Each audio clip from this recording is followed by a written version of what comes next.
끝없이 떨어지는 금리, 제로금리 시대, 우리의 현실이 되다. 당신의 부동산 시장 생존 전략 지금 시작하겠습니다.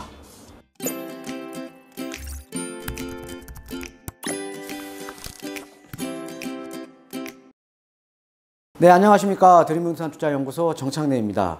자, 이번 시간에는요, 일단 금리에 대한 얘기를 좀 하고 갈게요. 최근에 이제 언론에서도 지금 계속 나오고 있듯이 앞으로 이제 제로 금리가 될 가능성, 그러니까 금리가 계속적으로 낮아지고 있죠. 당장 이번 달에 지금 한 0.25% 정도 지금 낮아질 가능성이 있고요. 또 내년 같은 경우에도 1%까지 낮아질 가능성이 상당히 큽니다. 지금 미국하고 중국하고 계속 지금 경제 전쟁을 하고 있죠. 예, 거기에다가 우리나라 같은 경우에도 대내적인 경제 여건이 좋지 않죠. 예, 아주 나쁘죠. 예. 그래서 일단은 지금 최근에 이제 제로금리 시대, 그래서 이 제로금리 시대라는 얘기를 많이 하는데, 근데 과연 이 제로금리 시대가 되면, 예, 한번 생각을 해봐야겠죠. 정말 부동산 시장이 폭등을 할 거라는 얘기도 있고요. 예, 그 다음에 부동산 시장이 일본처럼 잃어버린 20년, 그래서 부동산 시장이 폭락을 할 거라는 지금 얘기도 있습니다. 예, 그래서 이 제로금리 시대가 되면 어떻게 우리가 이 부동산 시장에서 생존을 해야 되나 라는 주제로, 오늘 약간 좀 무거운 주제죠. 예, 무거운 주제로 일단 한번 시작을 해보겠습니다. 자, 한번 이제 볼게요. 예. 자, 일단은 그 제로금리의 한번 사전적 의미를 제가 한번 찾아봤어요. 예, 사전적 의미를 한번 찾아보니까 단기 금리를 사실상 0%에 가깝게 만드는 정책입니다. 그래서 명목 이자율이 0%가 아니라요, 실질 이자율이 0%에 가깝다라는 의미죠. 그래서 보통 일반적으로 1%, 지금 우리나라 같은 경우에도 지금 기준금리가 1.5%인데, 예, 내년에 되면 한 1% 이하로도 내려갈 가능성이 높거든요. 그래서 어떻게 보면 지금 당장 이 제로금리라는 거는 당장 내년부터 여러분들의 현실이 될 수 있는 겁니다. 예, 그래서 이와 같은 초저금리는 일단은 고비용 구조, 일단은 자금 조달 비용이 낮아지니까 이런 고비용 구조를 해소를 하고, 그 다음에 국가에 대한 이 국가 경쟁력을 높이며, 그 다음에 아무래도 금리가 낮다 보니까 시장에 이제 돈이 많이 풀리는 거잖아요. 그래서 소비 촉진을 통해서 경기 침체 가능성을 줄여준다라는 이점이 있다. 반면에 노년층, 그러니까 이 베이비 부머들, 은퇴하신 분들 같은 경우에는 이자 소득자들의 장래가 불안해짐에 따라 중장년층을 중심으로 해서 소비 위축이 될 수가 있고요. 그 다음에 부동산 투기, 주택가격 폭등 등의 자산 버블이 우려가 된다 라는 게 제로금리의 사전적 의미입니다. 그래서 아까 말씀드렸듯이 당장 내년부터 우리의 현실이 되는 거죠. 예. 자, 한번 보겠습니다. 자, 본격적으로 한번 들어가 볼게요. 자, 근데 제로금리 시대가 오면 저는 또 이런 생각을 해봤어요. 제로금리 시대가 오면 돈을 지금 당장 많이 가지고 있는 사람이 좋을까? 아니면 돈을 벌 수 있는 능력이 있는 사람이 좋을까? 여러분 한번 생각해 보셨습니까? 금리가 낮다라는 것은 자금 조달 비용이 낮아지는 거죠. 예, 자금 조달 비용이 낮아진다라는 의미는 어떻게 보면 내가 자금을 저금리에 내가 빌려와서 그걸 해서 돈을 만들 수 있는 능력이 있는 사람한테는 기회가 될 수가 있다라는 거죠. 기회가. 그러니까 어떤 의미냐면, 우리 따님 갖고 계시는 분들, 이제 이제 시집 보내고 하시잖아요. 그러면은 돈을 많이 가지고 있는 집안보다 앞으로 돈을 많이 벌 수 있는 능력이 있는 사람한테 보내는 게 더 좋겠죠. 예. 이해되십니까? 예, 그러니까 어차피 제로금리 시대가 오면 자금 조달 비용이 낮아지기 때문에 돈을 많이 가지고 있어도 내가 투자를 안 하면 소용이 없다라는 거죠. 예. 어떤 데다가 내가 투자를 해서 그거를 돈을 만들 수 있는 능력만 있다면 자금 조달 비용 자체가 낮기 때문에 이게 훨씬 더 낫다라는 거죠. 그러니까 지금 제가 왜 이런 얘기를 드리냐면, 지금 이제 아무래도 지금 이제 젊은 층들 같은 경우, 상대적으로 소득수준이 좀 낮은 분들도요, 충분히 자금을 조달을 해서 투자를 할 수가 있다는 거죠. 제가 상담을 해보면 여유 자금이 적어요. 그래서 투자를 못 해요. 그 다음에 제가 다른 데를 보면은, 다른 데서 제가 이제 강의를 하거나 이렇게 하다 보면 저는 투자 금액이 적어서 투자를 못 하겠어요. 라고 많이 말씀을 하시거든요. 자, 그런데 이 투자 금액이 적더라도 내가 벌 수 있는 능력, 벌 수 있는 안목만 있으면 그분들한테는 어마어마한 기회 시장이 온다라는 거죠. 그래서 돈을 벌 수 있는 능력, 우리가 부동산 시장에서도 오를 수 있는 가능성이 큰 지역에 투자를 할 수 있는 안목이 상당히 중요해진 겁니다. 그래서 이번 시간에는 그런 얘기를 좀 해드릴게요. 자, 그래서 우리가 제로금리 시대가 오면 돈을 많이 가지고 있는 것보다 돈을 벌 수 있는 능력이 있는 사람이 더 중요해지는 겁니다. 그래서 그분들한테 어마어마한 기회 시장이 지금 오는 거라는 거죠. 예. 자, 그래서 이제 저금리 시대, 이 저금리 시대를 보면 그냥 일반적으로는 그렇죠. 금리가 떨어지잖아요. 예, 금리가 떨어지게 되면, 자, 이제 은행에 잠자고 있던 돈들이 이동을 시작하는 거죠. 그래서 부의 이동이 시작이 됩니다. 그래서 부의 이동이 시작이 되면서 통화량이 증가를 하고, 그 다음에 당연하게 돈이 시장에 많다 보니까 화폐에 대한 가치는 떨어지게 되겠죠. 예, 화폐 가치는 떨어지게 됩니다. 자, 그러면 당연히 실물 자산 쪽으로 투자자들이 유입될 수밖에 없겠죠. 제가 다음 장에 이제 금 시세 같은 경우도 이제 그래프를 좀 만들어 놨는데, 지금 사실 금값이 계속 오르고 있잖아요. 그렇죠? 예, 그리고 우리가 부동산 시장도 마찬가지입니다. 지금 여러 가지 규제에도 불구하고 틈만 있으면 그 규제를 피해서 뭉칫돈들이 지금 부동산 시장으로 들어오고 있다라는 거죠. 자, 그런데 과연 그래서 이 실물 자산 쪽으로, 그러니까 내가 돈에 대한 화폐 가치가 떨어지니까 또 조달 비용이 낮아지니까 이런 실물 자산으로 투자자들이 유입이 되면서 부동산 가격이 근데 과연 폭등만 할 수 있을 것인가? 계속 오를 수 있을 것인가? 를 한번 생각을 해보자라는 거죠. 자, 한번 이제 보겠습니다. 그래서 지금 그래프는 지금 금값에 대한 변화 추이예요. 최근에 그 3년 정도 이제 금값 변화 추이를 보는 건데, 지금 보시면 어떻습니까? 계속 하다가 최근에 2016년 로부터 오는데 2019년도 찍으면서 금값이 지금 어마어마하게 지금 오르고 있죠. 예, 금값이. 그러니까 금리가 계속 낮아지다 보니까 이런 그러니까는 우리가 현금을 대체할 수 있는, 그 다음에 우리가 황금성이 좋은 이런 금값이 지금 계속적으로 지금 올라가고 있다라는 거죠. 예, 금값이. 예. 부동산도 어떻게 보면 실물 자산의 하나잖아요. 근데 실물 자산의 하나이긴 한데, 과연 우리가 이 부동산 시장이 폭등할 수 있을 것인가? 라는 거죠. 폭등만 할 수 있을 것인가? 예, 그거를 한번 살펴보겠습니다. 자, 제로금리 시대 부동산 폭등할까? 한번 이제 들어가 보면, 자, 우리가 이제 다른데 예를 한번 들어드릴게요. 예를 들어드리면, 지금은 사실은 우리가 미국 연방준비제도도, 미국의 이제 달러에 대한 통화량을 이제 중재를 하는 미국 연방준비제도가 있고요. 자, 그 다음에 유럽의 중앙은행도 있죠. 유로존. 예, 중앙은행 같은 경우는 기준금리가 지금 0%예요. 예, 0%이기 때문에 지금 일부 유럽 국가 같은 경우는 부동산 시장이 과열됐고 지금 폭등을 하고 있다는 거죠. 자, 그런데 반면에 우리가 바로 옆 나라인 일본을 보면 상당 기간 아주 저금리 기조였잖아요. 그죠? 지금도 마찬가지고요. 자, 그런데 일본 같은 경우에는 사실 부동산 가격이 이렇게 폭등하지는 않았죠. 폭등하지 않았잖아요. 그러니까 전 세계적으로 부동산 시장이 금리가 낮아지면 폭등을 했는데 일본은 그렇지 않았다라는 거죠. 일본 같은 경우는. 예, 그래서 일본 같은 경우에는 부동산 시장이 폭등을 하지는 않았지만 유럽 국가라든가 미국이라든가 지금 오스트레일리아라든가 지금 대부분의 나라들이 저금리 정책을 쓰고 있는 대부분의 나라들이 지금 가격이 올랐다라는 거죠. 그럼 우리나라 같은 경우에도 지금 과연 어떻게 될 것인가를 한번 살펴보자라는 거죠. 자, 제로금리 시대 오면 어떻게 되냐? 자, 당연히 금리가 하락을 하게 됩니다. 금리가 하락을 하게 되면 우리가 어떤 수익형 부동산이나 부동산에 투자를 하는 아니면 부동산뿐만 아니라 금리가 하락을 한다라는 거는 어떤 투자처에 투자를 하는 수익률이 기대하는 수익률이 같이 떨어지는 거죠. 그렇죠? 예, 기대하는 수익률이 더 떨어지는 겁니다. 그럼 기대하는 수익률이 떨어지게 되면 당연히 자금 수요, 어떤 거를 투자를 해서 자금 수요가 하락을 할 수밖에 없는 거라는 거죠. 자, 자금 수요가 하락을 하고, 그 다음에 이 제로금리라는 정책을 쓴다? 그러니까 금리를 계속 낮춘다는 거는 왜 낮춥니까? 경기가 안 좋잖아요. 그렇죠? 예, 경기가 안 좋다 보니까, 경기가 안 좋으니까는 은행에서 돈을 찍어내서 계속 지금 시중에 돈을 푸는 거 아닙니까? 그렇죠? 그러니까 양적으로 완화 정책을 피는 거잖아요.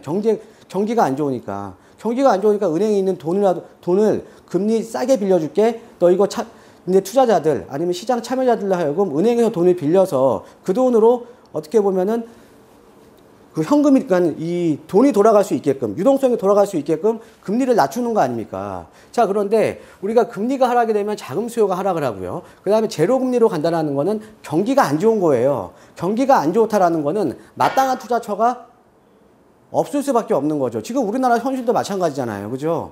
예, 우리나라 현실도, 자, 실질적으로는 지금 뭐 소득주도 성장을 지금 한다고 하는데, 소득주도 성장을 한다고 하는데, 소득은 높아져도 어떻게 보면 지금 계속 어때요? 자, 소득은 높였는데, 실질적으로 지금 이자율은, 지금 그 물가 상승률은 지금 마이너스잖아요. 최초로, 그죠? 자, 거기에다가 소득주도 성장을 하고는 있지만, 우리가 또 금리를 지금 낮춰주고는 있지만, 이 금리가 낮은 자금들이 지금 투자할 데가 있습니까? 없어요. 투자할 데가. 기업들도 지금 투자를 안 하고 있잖아요. 기업들 자체도. 그러니까 우리가 제로금리로 간다는 건 사실상에 경기가 안 좋기 때문에 마땅한 투자처가 별로 없는 겁니다. 자, 마땅한 투자처가 없다라는 거는 우리가 지금 또 여기서 보시면, 자, 대부자, 은행에서 어떤 사람한테 돈을 빌리거나 돈을 빌릴 때는 이자율보다도 낮은 수익률이 기대가 되기 때문에 금리가 낮은 거잖아요. 그죠? 그렇기 때문에 이자율보다도 낮은 수익률 때문에 자금 수요, 아까 같이 자금 수요가 계속적으로 하락을 할 수밖에 없다라는 거죠. 그러니까 우리가 이자가 낮다고 해서 자금 수요가 자금 수요를 증가를 시키기 위해서 이자를 낮추는 거지만, 반대로 보면 어때요? 전체적으로 마땅한 투자처도 없고 이자율보다도 낮은 수익률이 기대가 되기 때문에 자금 수요는 하락을 할 수밖에 없다라는 거죠. 근데 이 상황에서 어떻게 보면 부동산 시장만 나홀로 상승이 가능할 수가 있을까? 라는 거를 한번 생각을 해보자라는 거죠. 제로금리라는 거는 경기가 안 좋은 거예요. 그렇죠? 그 다음에 우리가 경기가 안 좋고 마땅한 투자처가 없으니까 돈을 빌려서 마땅한 투자처가 없기 때문에, 그러니까는 이자율보다도 낮은 기대 수익률이 기대가 되기 때문에 마땅한 투자처가 없는 겁니다. 그렇기 때문에 전체적으로 경기가 안 좋은데 부동산 시장만 나홀로 상승을 할 수 있느냐는 거죠. 자, 한번 보면요. 자, 부동산 시장 또 특히나 여러분도 앞으로 어떻게 이제 하셔야 되냐면, 자, 최근에 지금 어떤 정책을 피고 있습니까? 자, 이번에 나온 10월 1일에 나온 부동산 대책을 보면 어때요? 지금 뭐 이제 고가주택, 그러니까 9억 이상의 주택을 고가주택이라고 하죠. 근데 우리가 서울 같은 경우를 보면 전체적으로 다 고가주택이에요. 고가주택을 보유한 1주택자들 같은 경우에는 어때요? 전세 보증까지도 전세자금 대출을 받을 때 전세 보증이 필요한데 공적 보증을 지금 제한을 하겠다라고 나오잖아요. 그렇죠? 그 다음에 부동산 매매업자라든가 아니면은 법인으로 이제 부동산에 매입을 해서 이제 LTV를 피해가는 경우도 많았거든요. 이제 법인 사업자라든가 이런 사람들도 LTV 40% 적용하겠다라고 하잖아요. 이게 뭡니까? 은행 돈 빌려갖고 집 사지 마라. 이거 아닙니까? 은행 돈 빌려서 집 사지 마라. 그러니까 뭐예요? 그러니까는 왜 그러냐면, 자, 아까 지금 실거래가 9억 이상의 주택은 전세 공적 보증을 지금 제한을 하겠다? 자, 근데 보통 이제 저는 이제 상담을 하니까는 여러분들 최전선에 있잖아요. 예, 최전선에 여러 분들의 어떻게 보면 상황을 많이 듣는 거죠. 자, 이런 분들이 많아요. 내가 당장 서울에는 못 들어오지만, 내가 당장 좋은 지역은 못 들어가지만, 서울에 하나 투자를 해놓고 내가 다른 곳에 전세로 거주하시는 분이 상당히 많습니다. 그러니까 뭐냐면 거주하고 투자를 분리하시는 분들이 상당히 많다라는 거죠. 그러니까는 투자는 내가 오를 만한 지역이 하고, 거주는 지금 내가 당장 뭐 직장이라던가 아니면 이런 것들 때문에 거주는 내가 편한 데서 하고, 이렇게 거주하고 투자를 분리해서 하시는 분들이 많거든요. 이런 거 자체도 막겠다라는 겁니다. 이런 거 자체도. 그럼 뭐냐면 부동산 시장으로 이 돈이 유입되는 거를 지금 차단을 하고 있다는 거죠. 지금 여러 가지 정책들이 다 그렇잖아요. 지금 종부세도 지금 보유세 부담도 높이고 양도소득세도 강화한다라는 거는 뭐예요? 다주택자가 되지 말라는 거 아닙니까? 그렇기 때문에 부동산 시장으로 자금의 유입이 지금 차단되고 있는 겁니다. 자, 그런데 시장이 지금 어떻게 움직이냐면요. 여러분들, 우리 투자자들은 상당히 똑똑합니다. 규제가 있으면 그 규제에 맞춰서 살 길을 찾아요. 자, 세금을 회피하는 전략을 지금 피고 있다는 거죠. 어떤 식으로 피냐면요. 세금을 이제 어떻게 회피를 하냐면요. 자, 보세요. 여러분들. 자, 지금 우리가 이 부동산에 투자를 해서 우리가 원하는 거는 차익을 보는 거잖아요. 그죠? 예, 차익을 보는 건데 어떻게 회피하는 전략을 피고 있냐면 내가 어떤 지역에, 그러니까 어떤 A라는 지역에 살다가 B라는 지역으로 이제 이동을 하고 있는 거예요. 어떻게 왜 B라는 지역으로 이동을 하냐? A보다 나은 지역으로 이동을 하고 있는 겁니다. 그러니까 1주택자로 어떻게 보면 양도소득세를 절세를 할 수 있으면서 비과세 혜택을 받을 수 있으면서 A라는 지역에서 B라는 지역, 그러니까 안 좋은 지역에서 좋은 지역으로 수요자들이 지금 이동을 하고 있다라는 거죠. 수요자들이 이동을 하면서 이 A보다 나은 환경에 B라는 지역의 가격이 지금 올라가고 있는 거예요. 자, 이거를 어디서 우리가 볼 수가 있냐면 지지난 시간에 제가 거래량과 그 다음에 평균 실거래가를 말씀을 드렸잖아요. 자, 2018년도 평균 거래량보다 2019년도 평균 거래량이요. 지금 56%가 1년 동안 작년 동기 대비해서 56%가 감소를 했습니다. 자, 그런데 56%가 감소를 했는데 평균적인 실거래가는 얼마가 올랐어요? 16%가 올랐다는 거죠. 그러니까 평균 주택가격이 아니라 거래되는 평균 실거래가가 16%가 올랐다는 거죠. 근데 이게 뭐예요? 거래량은 감소를 했지만 상대적으로 이 주거 선호도가 높은 환경이 좋은 B라는 지역의 거래량이 늘어나면서 평균적인 실거래가가 올라간 거 아닙니까? 그러니까 지금 이 부동산 시장으로 자금 유입을 지금 차단을 시키더라도 우리 스마트한 투자자들은 어떻게 움직여요? A라는 지역에서 B라는 지역으로 더 좋은 환경, 더 가격이 오를 수 있는 지역으로 지금 유입이 되고 있다는 거죠. 그럼 여러분들도 사실 이런 방식으로 이제 투자를 하셔야 되는 겁니다. 이런 방식으로. 아니면 아직까지도 임대사업자에 대한 혜택이 살아 있잖아요. 그죠? 임대사업자에 대한 혜택 중에 가장 중요한 게 뭡니까? 장기 보유 특별 공제 10년 보유하면 70%, 그 다음에 8년 보유하면 50%잖아요. 근데 이 임대사업자의 혜택이 살아있는 거 뭐예요? 공시가격 6억 이하, 그죠? 이제 기준시가 6억 이하에 전용보증 85제곱미터 이하의 주택을 매수해서 세금을 회피하는 전략으로 내가 투자를 할 수가 있다라는 거죠. 그러니까 이런 식으로 이제 투자를 하셔야 되는 겁니다. 자, 그러니까 뭐예요? 그러니까 이 세금 회피 전략을 피면서 시장 양극화가 오르는 지역, 그러니까 아까 평균 실거래가가 1년 전보다 더 올랐다는 거는 더 가격이 높은 지역에 거래가 많이 되면서 가격이 오른 거 아닙니까? 그렇죠? 그럼 당연히 양극화가 심화될 수밖에 없다라는 거죠. 양극화가. 그러니까 전체적으로 가격이 오르는 건 아니에요. 전체적으로 가격이 오르는 게 아니라 상대적으로 주거 선호도가 높은 지역의 가격이 더 많이 오른다라는 거죠. 자, 그래서 개발호재라든가 주거에 대한 선호도가 높은 지역이 더 많이 오른다라는 거죠. 상승을 할 수밖에 없다라는 거죠. 전체적인 주택 가격이 올라가는 게 아니라 상대적인 생활 여건이 나은 지역들의 가격이 올라가는 거죠. 제가 항상 주장하는 거 아닙니까? 그죠? 1주택자들 입장에서는 어때요? 세금을 회피하기 위해서 A라는 지역에서 B라는 더 나은 환경이 있는 B라는 지역으로 이동을 하는 거고, 그 다음에 그 중에서도 개발 호재, 주거 선호도가 높고, 그 다음에 중요한 건 뭐예요? 공급이 없는 지역이죠. 공급이 없는 지역 같은 경우 수요는 많은데 공급이 없는 지역, 이런 지역 여러분들 모르십니까? 알고 계시죠?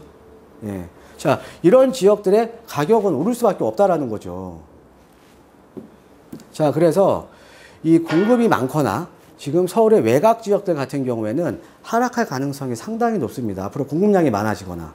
자, 하지만 공급이 적고 개발 호재가 많고 상대적으로 주거 선호도가 높은 지역, 집을 사고 싶어 하는 이런 열망이 높은 지역들 같은 경우는 오를 수밖에 없다라는 거죠. 그래서 앞으로요, 제로금리 시대가 오면 부동산 시장은 어떻게 되냐면 지금도 양극화가 점점 일어나고 있잖아요. 어떻게 양극화가 일어납니까? 서울 지역, 서울이 아닌 지역. 서울에서도 주거 선호도가 높은 이제 앞에 한강물 라인 쪽에 있는 마포, 용산, 성동 같은 지역, 또 아닌 지역. 거기에다가 강남 지역, 강남이 아닌 지역. 이렇게 어떻게 보면 각기 지역에 대한 부의 장벽이 더욱더 지금 높아지는 거죠. 그런데 앞으로 그런 부의 장벽이 더 높아질 겁니다. 그래서 앞으로는요, 철저한 양극화 시장이 여러분들 앞에 펼쳐질 겁니다. 여러분들 앞에. 자, 그러면 여러분들은 어떻게 하셔야 됩니까? 여러분들은, 자, 아까 말씀드렸듯이 내가 어떤 지역에 살면 만약에 내가 투자 여건이 안 되면 주거하고 투자를 분리해서 하시거나, 그죠? 내가 주거는 편하신데 하세요. 대신에 투자는 선호도가 높은 지역, 오를 만한 지역에 투자를 하시거나, 1주택자들 같은 경우에는 이렇게 세금 회피 전략, A라는 지역에서 더 나은 환경이 좋은 B라는 지역으로 이동을 하시거나, 그죠? 자, 그 다음에 임대사업자를 활용해서 내가 서울의 도심에라도 소액으로 투자할 수 있는 지역 많거든요. 공시가격 6억 이하, 전용면적 85제곱미터 이 기준만 맞춰주면 되잖아요. 이런 식으로 해서 내가 서울의 도심 같은 지역에 소액으로 투자를 해놓거나, 이런 식으로 세금에 대한 회피 전략을 피시는 거죠. 그래서 앞으로 여러분들 앞에 펼쳐질 시장은요, 철저하게 양극화가 더욱 심화가 되는, 양극화가 더욱 깊어지는 이런 시장이 펼쳐질 겁니다. 예. 자, 오늘 강의는 이 제로금리에 대한 강의를 했는데요. 예. 여러분들 오늘 그 내용이 좋으셨으면 구독하기 버튼 꼭 눌러주시고요. 그 다음에 옆에 살짝 보시면 좋아요 버튼도 있어요. 좋아요 버튼도 꼭 눌러주시면 저한테 많은 힘이 되겠습니다. 여러분 오늘도 좋은 하루 되시고 항상 건강한 하루하루가 되시기를 진심으로 기원하겠습니다. 감사합니다.